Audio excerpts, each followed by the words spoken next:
Im Olympialand Frankreich, da häufen sich nun die Sabotageangriffe. Nur 3 Tage nach Brandanschlägen auf die französische Bahn haben Unbekannte in der Nacht die Glasfaserkabel mehrerer französischer Internetanbieter beschädigt. 6 Departements sind laut Polizei betroffen. Die Hauptstadt Paris blieb demnach verschont. Nach den Brandanschlägen auf die französische Bahn am Freitag hat die Polizei heute nun einen Linksextremen festgenommen. Das geht aus Polizeikreisen hervor. Die Brandanschläge hatten am Wochenende ja weite Teile des französischen Bahnverkehrs lahmgelegt. Fragen wir nach bei Alina Quast, zugeschaltet aus Paris. Alina, also was ist denn jetzt über diesen erneuten Anschlag aufs Glasfasernetz bekannt? Erneut ist das wieder ein Sabotageakt, der wohl orchestriert abgelaufen ist. Jetzt hier in der vergangenen Nacht. Ich befinde mich ja hier in Paris. Paris ist nicht betroffen, aber dafür 6 andere Departements in Frankreich. Nach allem, was wir hier hören, hat es zumindest keine Auswirkungen auf die Olympischen Spiele. Aber nun kommt dieser Sabotageakt, nachdem ja erst vergangene Woche mehrere Anschläge verübt wurden auf das Bahnnetz.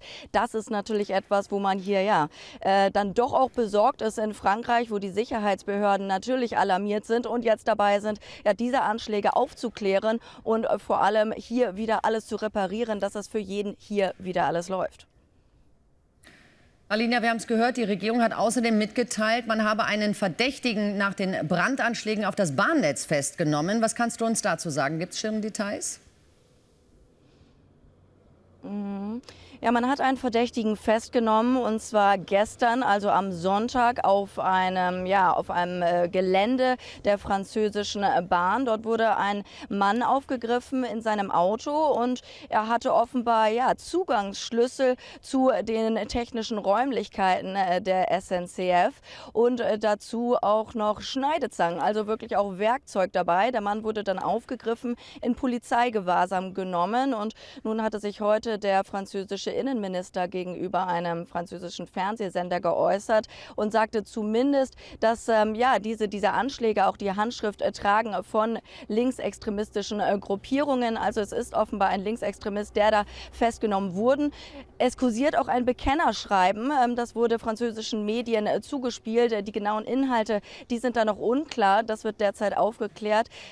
Nichtsdestotrotz wurde auch von dem französischen Fernsehsender gefragt, war das ein Versagen der Geheimdienste, dass so ein Anschlag überhaupt passieren konnte. Das weist der französische Innenminister zurück und sagt, dass das eben eine große Organisation der Olympischen Spiele ist, dass es sonst keine Zwischenfälle gegeben hätte, dass man bereits im Vorfeld auch verschiedene Gruppierungen, unter anderem aus dem linksextremistischen Milieu Extinction Rebellion, auch dort hat man verschiedene Pläne für radikale Proteste oder Anschläge verhindern können, hatte dort 45 Personen im Vorfeld festnehmen können. Aber klar ist, jetzt mit Blick auf die Anschläge auf das Bahnnetz, 100.000 Reisende waren da jetzt betroffen und die Kosten dafür, die gehen in die Millionen. Und das hatte man sich sicherlich ganz anders vorgestellt in der französischen Regierung. Dankeschön für den Moment, Alina.